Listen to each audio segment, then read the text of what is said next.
함께 나누실 하나님 말씀 로마서 5장 12절에서 21절까지입니다. 저와 여러분이 한 절씩 교대로 읽으시겠습니다. 그러므로 한 사람으로 말미암아 죄가 세상에 들어오고 죄로 말미암아 사망이 들어왔나니 이와 같이 모든 사람이 죄를 지었으므로 사망이 모든 사람에게 이르렀느니라. 죄가 율법이 있기 전에도 세상에 있었으나 율법이 없었을 때에는 죄를 죄로 여기지 아니하였느니라. 그러나 아담으로부터 모세까지 아담의 범죄와 같은 죄를 짓지 아니한 자들까지도 사망이 왕노릇하였나니 아담은 오실 자의 모형이라. 그러나 이 은사는 그 범죄와 같지 아니하니 곧 한 사람의 범죄를 인하여 많은 사람이 죽었은즉 더욱 하나님의 은혜와 또한 한 사람 예수 그리스도의 은혜로 말미암은 선물은 많은 사람에게 넘쳤느니라. 또 이 선물은 범죄한 한 사람으로 말미암은 것과 같지 아니하니 심판은 한 사람으로 말미암아 정죄에 이르렀으나 은사는 많은 범죄로 말미암아 의롭다 하심의 이름이니라. 한 사람의 범죄로 말미암아 사망이 그 한 사람을 통하여 왕노릇하였은즉 더욱 은혜와 의의 선물을 넘치게 받는 자들은 한 분 예수 그리스도를 통하여 생명 안에서 왕노릇하리로다. 그런즉 한 범죄로 많은 사람이 정죄에 이른 것 같이 한 의로운 행위로 말미암아 많은 사람이 의롭다 하심을 받아 생명에 이르렀느니라. 한 사람이 순종하지 아니함으로 많은 사람이 죄인 된 것 같이 한 사람이 순종하심으로 많은 사람이 의인이 되리라. 율법이 들어온 것은 범죄를 더하게 하려 함이라. 그러나 죄가 더한 곳에 은혜가 더욱 넘쳤나니 이는 죄가 사망 안에서 은혜도 또한 의로 말미암아 왕노릇하여 우리 주 예수 그리스도로 말미암아 영생에 이르게 하려 함이라. 아멘. 오늘 우리에게 주시는 하나님의 말씀입니다. 집안 식구들 깰까 봐 소리는 못 지르고 혼자 허벅지를 치면서 얼마나 좋아했는지 모릅니다. 지금 보신 영상은요, 우리나라 시간으로 6월 12일 아침에 폐막한 아르헨티나에서 열린 언더20 월드컵 경기 중에 8강전, 우리나라와 나이지리아의 8강전 그 경기에서 결승골을 넣은 장면입니다. 그래서 우리나라가 4강에 가게 됐거든요. 사실 이번 이 주니어 월드컵은요, 언론에 그렇게 큰 주목을 끌지 못했습니다.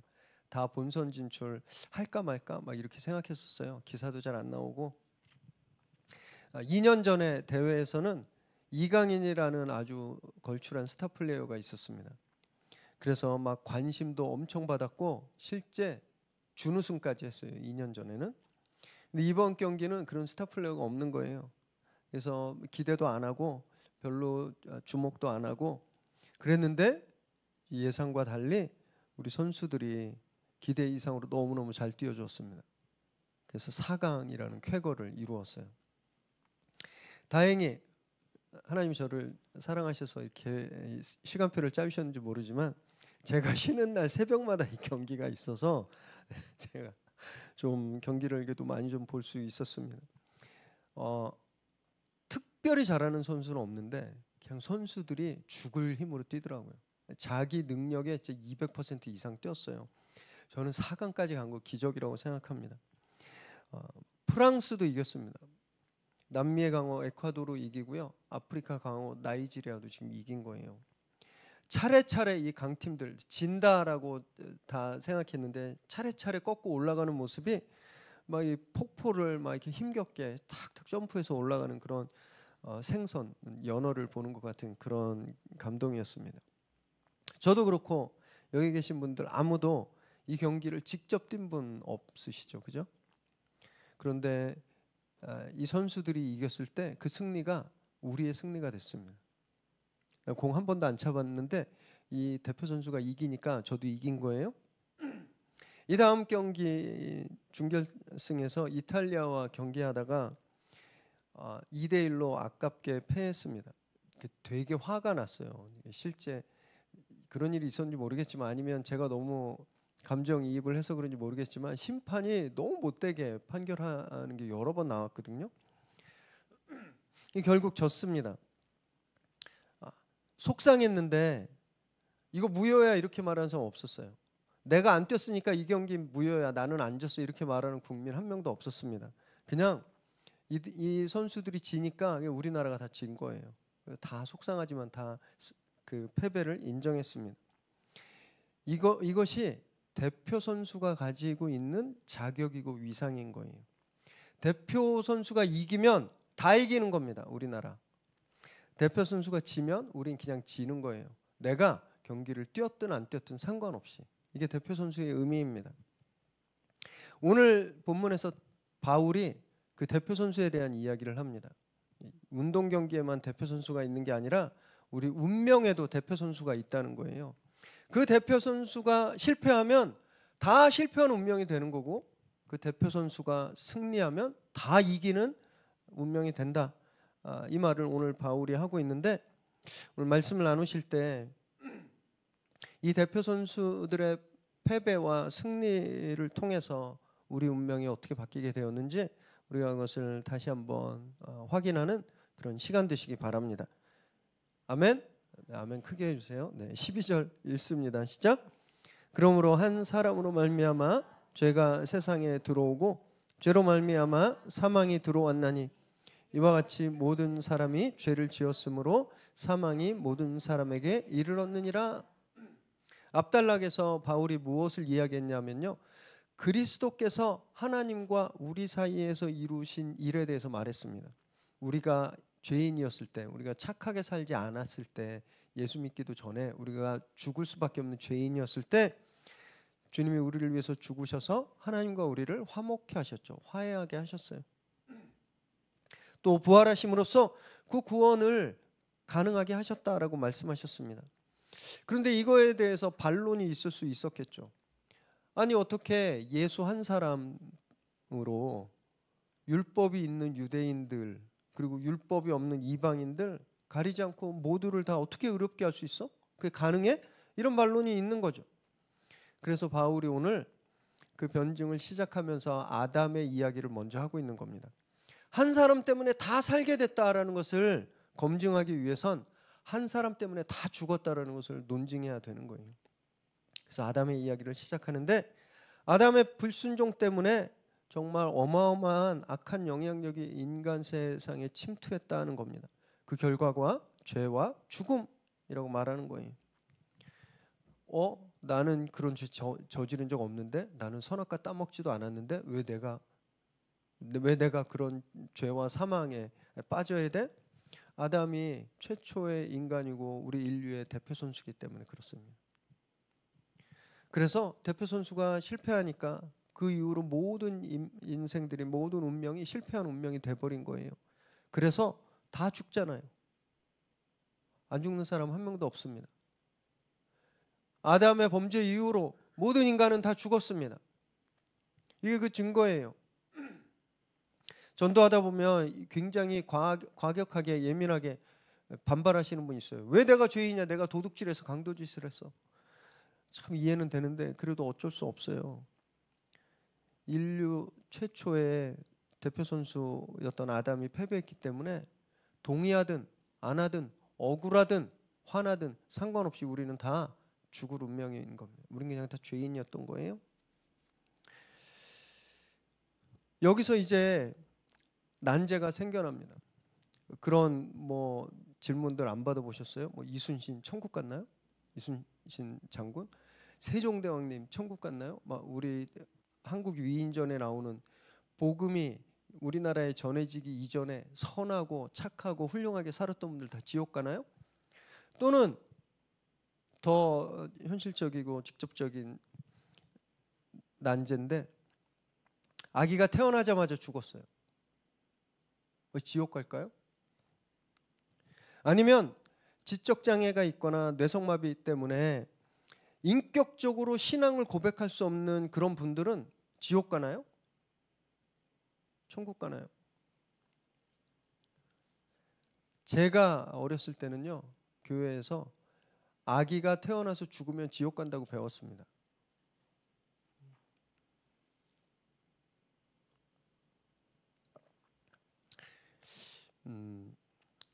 그때는 아마 성경을 잘 연구할 수 없어서 그랬던 것 같아요. 제가 정답을 말씀드리면 모른다. 네, 모릅니다. 왜냐하면 구원은 전적으로 하나님에 달려있기 때문에. 그래서 저와 여러분도요, 다른 사람에 대해서 저 사람 구원받을까 안 받을까 이렇게 얘기하실 수 없어요. 자기한테만 얘기해야 되는 거예요. 내가 예수 믿고 나는 구원받았다. 나는 그렇게 확신한다.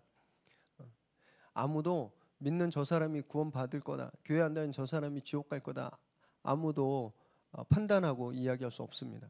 이건 하나님의 권리를 침해하는 거거든요.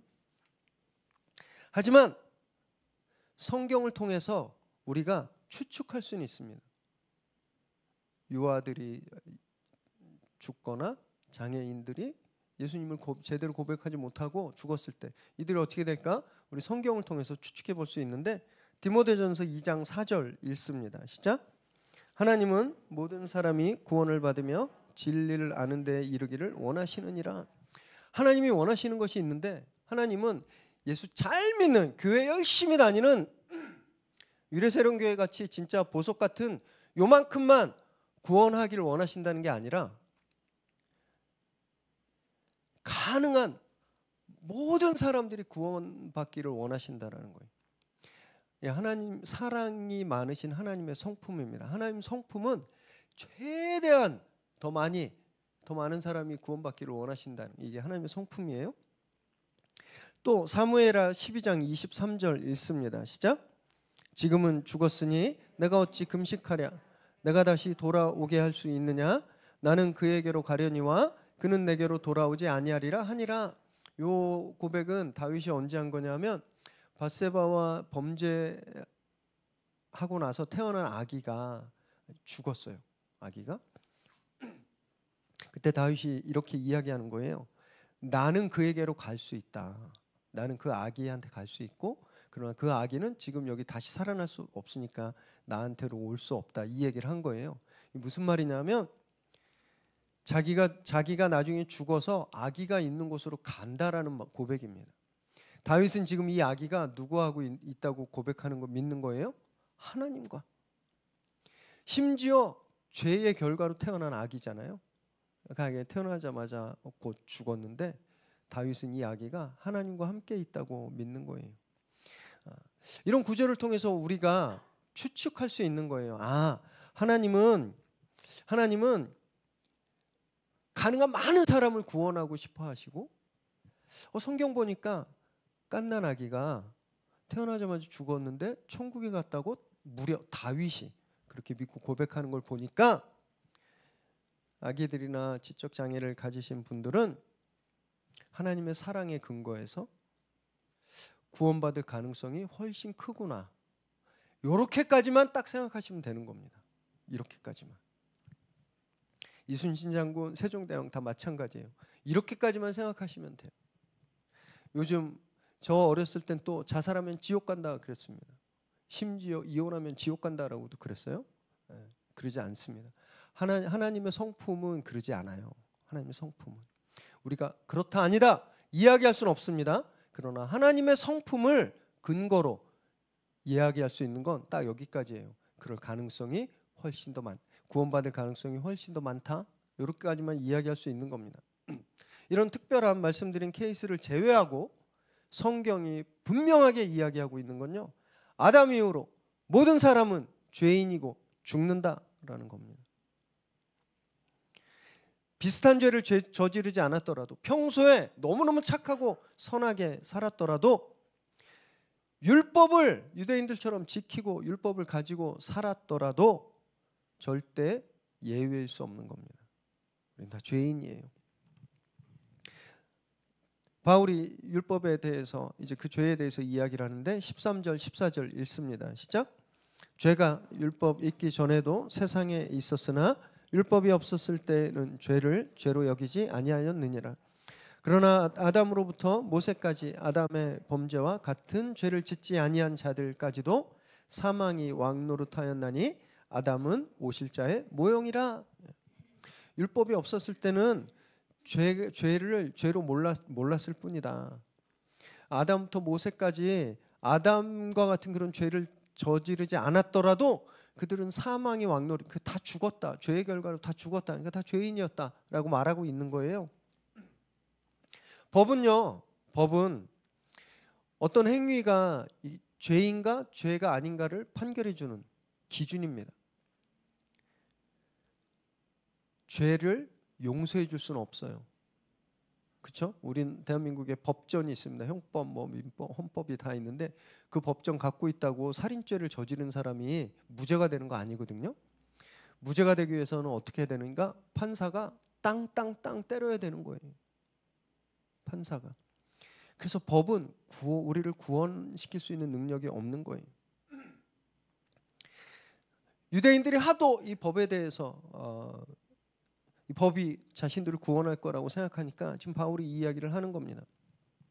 먼저 법이 없었을 때 이야기를 하는 거예요. 야, 율법이 없었을 때도 죄인 줄 몰랐지만 다 죄였어, 이렇게 말하는 겁니다. 살인하면 징역 10년에 처한다, 이 법조문이 없으면 살인해도 감옥에 안 가죠. 그렇지만 살인이 죄가 아닌 건 아닙니다. 죄인 거죠. 그 증거가 성경에 나와 있는 거예요. 인류 최초의 살인자 가인이 추방당했죠. 하나님께서 홍수를 내려서 노아 때에 이 세상을 심판하셨어요. 노아의 홍수. 또 바벨탑을 쌓던 인간들의 죄를 심판하시기 위해서 언어를 섞어버리고 다 흩어버리셨죠. 소돔과 고모라에 불을 내리셨습니다. 이거 다 죄에 대한 하나님의 심판이에요. 근데 율법이 있기 한참 전이죠. 이게 죄야, 이게 죄야 라고 죄인지 아닌지 구별해주기 전에, 죄인지 아닌지 그 기준이 있기 전에 이미 죄에 대한 심판이 있어 왔다라는 거예요. 그래서 사람들이 다 죽었잖아요. 사람들은 계속 죽어왔잖아요. 그러면 율법이 있고 나서는 심판이 없는가? 천만에요. 율법이 있고 나서도 하나님의 심판은, 죄에 대한 심판은 계속됐습니다. 북이스라엘이 멸망했고 남유다가 멸망했고 다윗 왕조가 몰락해버렸잖아요. 이 우상숭배라는 죄에 대한, 하나님이 하지 말라고 하는 그 죄에 대한 결과였습니다. 그러니까 여기서 바울이 말하고 있는 건요, 율법이 있든 없든 죄에 대한 심판은 있다라는 거예요. 그 율법이 죄에 대한 심판을 벗겨주거나 구원할 수 있는 능력이 없다라고 말하고 있는 겁니다. 단 한 사람도 예외가 없다라는 거예요. 이방인들도 이게 죄가 죄인 줄 몰라서 막 행했던 그 이방인들도 그 죄 때문에 심판당하는 거고, 율법을 알고 있는 유대인들도 그 율법의 조문들 때문에 심판당하게 된다라는 겁니다. 그 누구도 아담, 인류 최초 대표 선수였던 아담 때문에 새겨진 이 주홍 글씨에서 벗어날 수 없다라는 거예요. 그리고 바울이 14절 마지막에 아담은 오실자, 그러니까 예수 그리스도의 모형이다, 이렇게 말하고 있는데 이것도 저희가 잘 이해해야 됩니다. 그러면 아담이 예수님과 같은 거야? 이 아담이 예수님과 같은 구원자라는 말일까? 아니면 반대로 예수님도 아담처럼 죄를 저지를 수 있는 그런 사람이라는 걸까? 그런 뜻이 아닙니다. 여기서 모형은요, 메커니즘을 뜻해요. 구조. 아담의 구조가 예수님의 구조와 똑같다는 거예요. 컨텐츠가 똑같다는 것이 아니라 그 구조가 똑같다라는 겁니다. 아담 한 사람 때문에 모든 사람이 영향을 받았잖아요. 이 구조가 오실 분 예수님에게도 똑같이 적용되는 거예요. 그래서 예수님 한 분으로 모든 사람이 영향을 받는다. 이 구조상 같다라고 말하고 있는 겁니다. 그리고 나서 본격적으로 예수님과 아담의 차이에 대해서 바울이 설명을 하는데요. 15절 읽습니다. 시작. 그러나 이 은사는 그 범죄와 같지 아니하니 곧 한 사람의 범죄를 인하여 많은 사람이 죽었은즉 더욱 하나님의 은혜와 또한 한 사람 예수 그리스도의 은혜로 말미암은 선물은 많은 사람에게 넘쳤느니라. 10번 읽어도 잘 이게 무슨 말인지 잘 몰라가지고 참 고생 많이 했습니다. 아담과 예수님이 같은 메커니즘이에요. 같은 구조. 한 사람 때문에 모든 것을 다 변하게 하는. 그런데 근본적인 차이가 있다는 거예요. 그게 바로 은사라는 겁니다. 은사. 참 이 언어가 참 그 제약들과 언어가 가지고 있는 그런 느낌들 때문에 이해하기가 좀 어려운데, 여러분 은사 딱 하면 교회 좀 다니신 분들은 뭐가 떠올라요? 방언 딱 떠오르죠. 예언, 치유 막 이런 거, 신유 막 이런 거 떠오르잖아요. 우리는 은사가 다 그런 걸로 알아요. 근데 영어 성경을 보세요. 은사를 뭐로 번역했죠? 선물, 기프트로 번역했습니다. 기프트. 하나님의 선물이라는 거예요. 근데 원어를 보면 더 당황스럽습니다. 이 기프트의 원어가 카리스마예요. 카리스마. 카리스마는 뭐가 떠오르세요? 독재자, 독불장군, 지 맘대로 하는 사람. 카리스마 그런 것만 생각나시죠? 이건 19세기 독일의 사회학자인 막스 베버 때문에 그렇습니다. 막스 베버가 리더십, 그 당시에 세계적인 어떤 그런 정세 속에서 강한 지도력을 가지고 있는 리더들을 분석하면서 선물로 자기에게 주어진, 카리스마로 자기에게 주어진 본연적인 타고난 그런 지도력, 타고난 사람들을 선동하는 능력, 그걸 가지고 사람들을 휘어잡는 그런 리더십을 이야기하면서 카리스마라고 이야기했는데, 이것이 그 이후로 사회 정치적인 개념으로 굳어진 거예요. 강한 것, 사람들을 막 몰아치고 막 열정적인 독재자 스타일, 이렇게 카리스마가 그렇게 변형된 겁니다. 성경은 정반대예요. 성경은 카리스마가 어디서 왔냐면 카리스라는 말에서 왔는데, 카리스는 은혜예요. 은혜.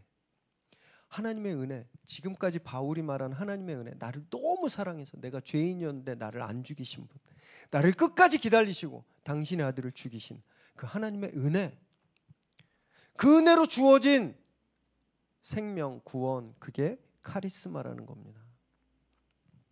언어가 너무 재밌죠. 어떤 단어로 번역하느냐에 따라서 뜻이 확확 달라지는 거예요. 그 대표적인 것 중에 하나가 하나님 아버지입니다. 하나님 아버지, 하나님 아버지. 성경은 굉장히 가부장적인 문화에서 쓰여졌기 때문에 아버지가 대빵이에요. 그래서 하나님을 아버지라고 쓰는 겁니다. 하나님이 성이 있으실까요? 성? 젠더가 있으세요? 없어요.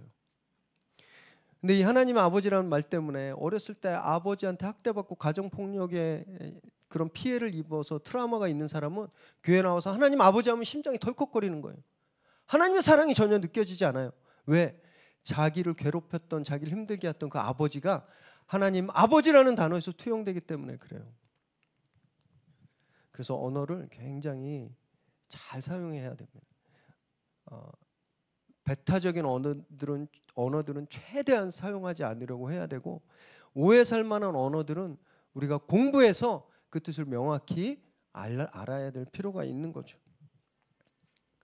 어쨌든 바울은 여기서 그 구원, 하나님의 선물로 우리에게 주어졌다라는 거예요. 여러분, 선물은요 받는 사람의 의지로 주어지는 거 절대 아닙니다. 내가 당당하게 요구해서 받는 건 선물이 아니에요. 대가예요. 대가. 제가 열심히 한 달간 어디 마트에서 일했어요. 그리고 임금을 딱 받을 때 선물 받았네 이러신 분 계세요? 아우, 나 오늘 선물 받았네? 아니에요. 선물이 아니기 때문에 그건 내가 당연히 얻어야 될 웨이지, 임금입니다. 임금. 내 대가예요. 내가 했으니까 받는 거죠. 선물은 뭐냐 하면 뜻밖의, 내가 아무것도 안 했는데, 나 자격도 없는데, 나 그런 거 생각도 안 했는데 갑자기 집에 갔는데 고급 오디오 세트가 딱 있는 거예요. 선물이죠. 선물이에요. 하나님의 은혜가 그런 선물이라는 겁니다. 저와 여러분은 그냥 죄만 지었어요. 죄인이었어요. 이 생명을 얻을 자격이 하나도 없고, 그걸 할 수 있는 능력도 없고, 그걸 위해서 아무것도 할 수 없을 때 우리에게 주어졌어요. 하나님의 의지로, 하나님의 뜻대로. 그래서 바울이 선물이라고 하는 겁니다. 그 선물 때문에 모든 사람이 다 살게 된 거죠. 그 선물 때문에. 아담에서 그 선물이신 예수 그리스도로 대표 선수가 딱 바뀌었거든요. 그랬더니 운명이 다 바뀌어버린 거예요. 전반전에 아담이 뛰다가 졌어요. 전반전에. 그래서 우리는 다 죽었어요. 그런데 후반전에 예수 그리스도로 대표 선수가 딱 바뀌니까 다 살아난 겁니다. 운명이 바뀌어버렸죠. 저와 여러분이 그렇게 운명이 바뀐 삶을 살아가고 있는 겁니다. 이건요, 절대 취소될 수 없어요. 절대 무효되지 않습니다. 그래서 우리에게 소망이 되는 거예요. 내가 너무너무 힘들어요. 요즘 지금 진짜 죽을 것 같아요. 숨쉬기도 너무 힘들어요. 몸도 아프고 스트레스도 많아요. 그래도 하나님의 은혜는 계속되는 거예요. 그 순간에도 하나님의 은혜가 사라지는 게 절대 아닌 겁니다. 이것이 바울이 환난 중에도 우리가 자랑할 수 있는 이유다라고 말하는 겁니다. 환난 중에도 우리가 즐거워할 수 있는 이유다라고 말한 거예요. 내가 지금 죽을 것 같지만 그 은혜는 여전히 나와 함께 있기 때문에. 그럼 그 은혜를 꼭 기억하시기 바랍니다. 힘드시지만 그 은혜를 품고 소망을 품고 일어나시기 바라요. 하나님께서 반드시 우리를 책임져 주실 거고 이 문제들을 바꿔주실 것을 믿으시기 바랍니다. 16절 17절 읽습니다. 시작. 또 이 선물은 범죄한 한 사람으로 말미암은 것과 같지 아니하니 심판은 한 사람으로 말미암아 정죄에 이르렀으나 은사는 많은 범죄로 말미암아 의롭다 하심의 이름이니라. 한 사람의 범죄로 말미암아 사망이 그 한 사람을 통하여 왕노로 타였은즉 더욱 은혜와 의의 선물을 넘치게 받는 자들은 한 분 예수 그리스도를 통하여 생명 안에서 왕노릇 하리로다. 네, 굉장히 복잡하지만 아까 했던 말씀 또 다른 형식으로 말씀하고 있는 겁니다. 그렇게 우리가 선물로 받은 구원이 무엇인가? 다시 한번 설명하는 거예요. 아담의 범죄로 이 세상의 죄가 팽만해졌습니다. 팽만해졌다라는 건, 만연해졌다라는 건 죄가 없는 곳이 없었어요. 죄가 없는 곳이 없게 되었습니다. 그게 죄인지 아닌지 모르는 것 상관없이 이 세상 죄가 가득했어요. 그런데 그 죄 때문에 예수님이 오신 거잖아요. 그 죄로 인해서 우리가 선물을 받아서 우리가 의롭다하게 되었다라는 겁니다. 그래서 옛날에는 죽음이라는 왕 앞에서 꼼짝도 할 수 없었습니다. 죽음이라는 왕이 와 그러면 가서 죽어야 됐어요. 죽을 운명이었습니다. 그런데 이 죄를 덮어버린 은혜 때문에, 선물 때문에 이제 더 이상 죄에 끌려가지 않게 되었습니다. 물론 이렇게 말하고 있는 저도 제 시간이 닿으면 죽을 거예요. 그러나 그게 끝이 아님을 우리는 알 수 있죠. 그렇죠? 우리는 부활하고 다시 영원히 살게 되는 겁니다. 더 이상 죄가, 죽음이 우리를 지배하지 못하게 되는 거예요. 여기서 왕노릇 한다라고 했는데 내가 예수님 믿어서 나 왕이네. 그래서 진짜 이단 교주들은 다 왕노릇 하잖아요. 그런 거 아닙니다. 예수를 믿어서 영생을 소유하고 하나님 나라의 백성이 됐잖아요. 킹덤 오브 갓, 그 하나님의 왕국, 그 왕국 백성으로 사는 것, 이것이 왕노릇 한다라는 겁니다. 우린 그렇게 영원히 하나님의 나라에서 왕과 함께 사는 거예요. 왕의 영광을 누리면서 사는 겁니다. 그래서 더 이상 사망이, 죽음이 우리에게 영향을 끼치지 못하는 거죠. 대신 우리에게 생명의 법이 있는 겁니다. 이제 우리는 사망에 묶여 사는 사람이 아니라 생명의 법, 말씀에 묶여 사는 삶을 살게 된 거예요. 세상 사람들은 이런 거 되게 싫어합니다. 말씀대로 사는 것. 어떻게 그렇게 고리타분하게 그러고 살아? 어떻게 주일날마다 교회를 가? 막 이런 거 진짜 이해를 못하죠. 자기 마음대로 사는 게 행복한 삶이라고 생각하는 거예요. 그런데요, 그렇게 자기 마음대로 사는 사람들을 보면 오히려 죄와 사망에 더 얽매여 살더라고요. 열심히 일해서 돈을 많이 벌었는데 그 돈 때문에 천륜을 배반하는 일들이, 천륜을 끊는 일들이 얼마나 많이 있습니까? 부모가 자식을 고소하고 자식이 부모에게 폐륜을 저지르는 일들이 있잖아요. 그 돈 없었으면 자유롭게 살고 행복하게 살려고 열심히 돈 안 벌고 그냥 적당히 베풀면서 적당한 수준만 유지했으면 그런 죄 안 저질러도 됐는데, 더 많이 가지면 더 행복할 줄 알고 많이 가졌더니 더 죄에 묶이는 삶을 사는 거죠. 그냥 적당한 수준에서 그냥 욕심부리지 않고 자기 그릇에 맞는 자리에서 그냥 있으면 되는데, 막 욕심부려서 또 높은 자리에 올라갔어요. 더 큰 죄를 저지르는 거죠. 더 많은 사람들을 불편하게 하고 불행하게 하는 겁니다. 나는 안 그럴 수 있어 이렇게 생각하시면 큰일 납니다. 우리는요, 어쩌면 안 그러는 게 아니라 지금 없어서 못하는 것일 수도 있어요. 갑자기 무슨 우리가 복권을 맞아가지고 막 수십억 생기면 우리도 그 사람들처럼 똑같이 그런 죄 저지를 수 있습니다.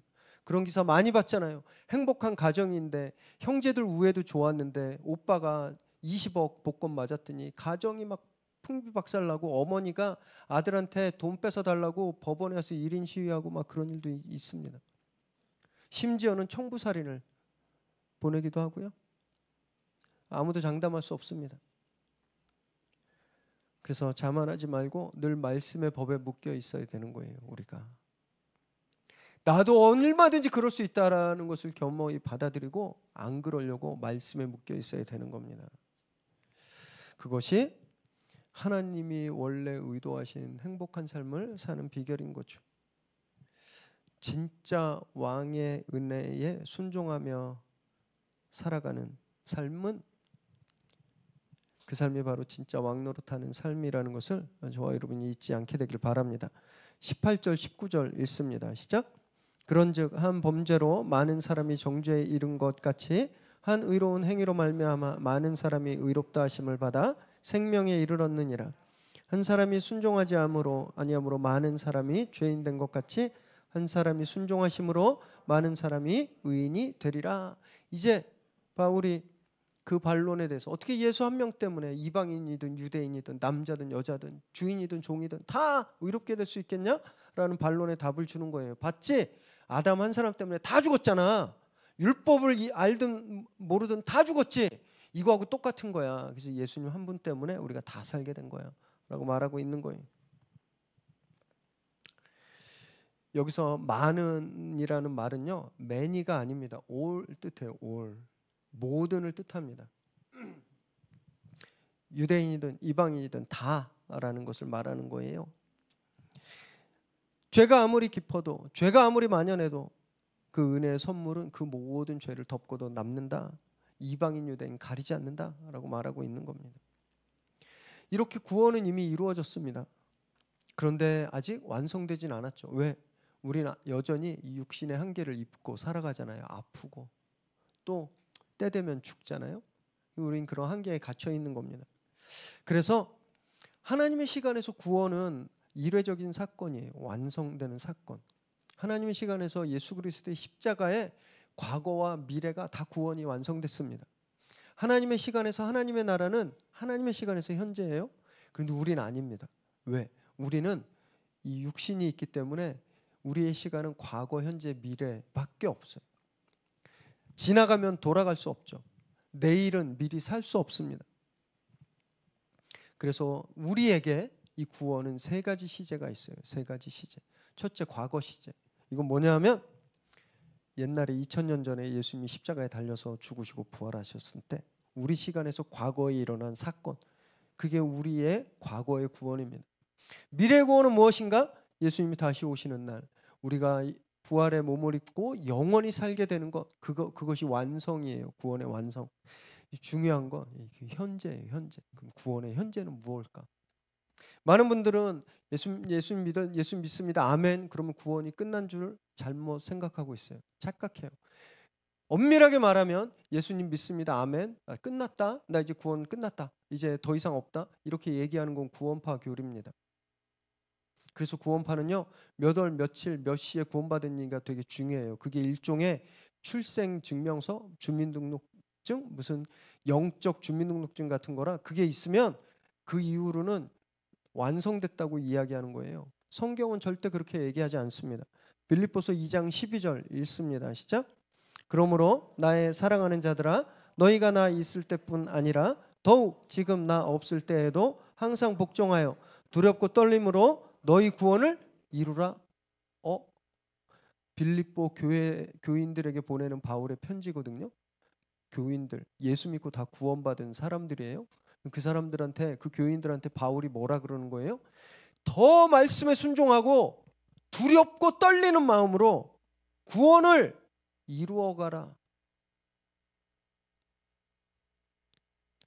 이것이 우리 현재의 구원의 의미입니다. 현재 시제의 구원이에요.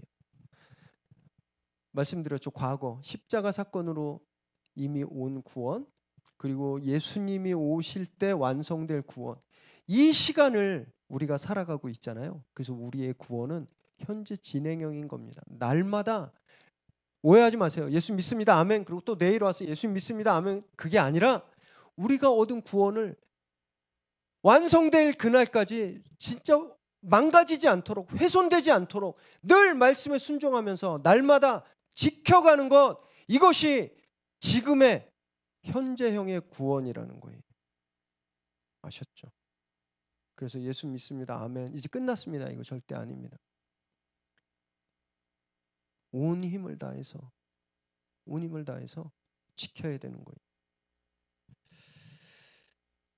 저와 여러분이 그렇게 매일매일 구원을 이루어가는 삶을 살게 되시길 바랍니다. 그래서 우리 구원이 완성되는 그날 하나님의 영광에 다 참여하게 되시기를 주님의 이름으로 축원합니다. 네, 20절 21절 읽습니다. 시작. 율법이 들어온 것은 범죄를 더하게 하려 함이라. 그러나 죄가 더한 곳에 은혜가 더욱 넘쳤나니 이는 죄가 사망 안에서 왕노릇한 것 같이 은혜도 또한 의로 말미암아 왕노릇하여 우리 주 예수 그리스도로 말미암아 영생에 이르게 하려 함이라. 이제 바울이 마지막으로 율법의 기능이 무엇인지에 대해서 말하고 있는 겁니다. 15절 이하 19절까지 구원의 과정에 대해서 이야기하면서 율법이 하나도 한 번도 안 나왔어요.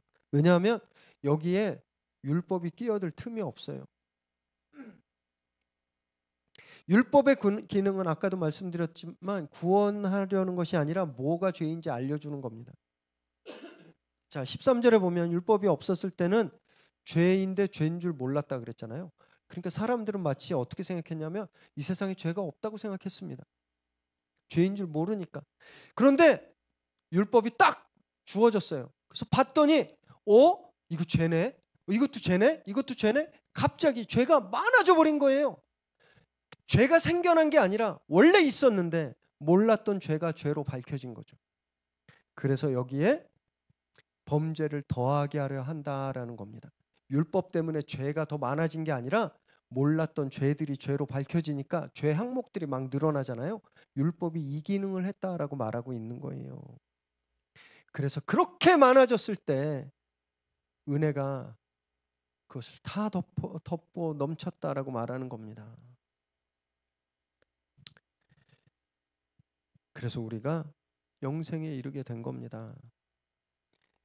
죄는 우리를 죽음으로 지배했지만 이제 예수 그리스도 안에서 그 카리스마, 그 기프트, 그 은혜가 우리를 지배하고 영생에 이르게 한 거죠. 여러분 이 은혜를 꼭 잊지 마시기 바랍니다. 이 은혜를 꼭 기억하세요. 여러분 은혜라는 말 우리 교회도 은혜가 한 명 있고 또 딸내미 이름으로 많이 쓰기도 하고 굉장히 소프트하고 아름답고 어떻게 보면 연약한 그런 개념으로 생각되지만 은혜는요 엄청 강한 겁니다. 이 세상을 가득 채우고 있던 죄를 한 방에 덮어버렸어요. 그럼 강한 힘이 있는 겁니다. 죽음도 덮어버린 그 은혜가 지금 우리가 겪고 있는 어려움들, 육체적인 아픔, 병, 재정적인 문제, 관계의 문제, 내 일이 자꾸 막히고 여러분 그 은혜가 이것을 덮을 때 어떤 일이 일어나겠습니까? 죽음도 해결해 버린 그 은혜가 우리 삶에 임할 때 여러분 어떤 일이 일어나겠습니까? 그 은혜를 기대하시고 바라시기 바랍니다. 주님은 우리를요, 그 구원이 완성되는 그날까지 쉬지 않으시고 우리를 이끌어 가실 것. 그래서 성령님을 우리에게 보내주신 거예요. 그래서 성령님께서 우리와 함께 그 완성의 날까지, 주님이 오시는 그날까지, 우리가 그 영광에 영원히 참석할 때까지 우리를 계속 이끌어 가시는 겁니다. 우리에게 계속 은혜를 베푸시고 우리를 고치시고 우리를 회복시켜 주시는 거죠. 지금 눈에 보이는 상황들 때문에 너무 절망하지 마시고 저 거대한 세상에 너무 두려워하지 마시기 바랍니다. 이미 우리 대표 선수가 이기셨어요.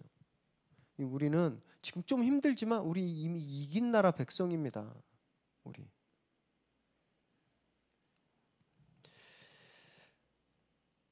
이것을 확신하시고 여전히 죄가 힘을 발휘하는 이 세상에서 날마다 승리하는 저와 여러분 되시기를 주님의 이름으로 축원합니다.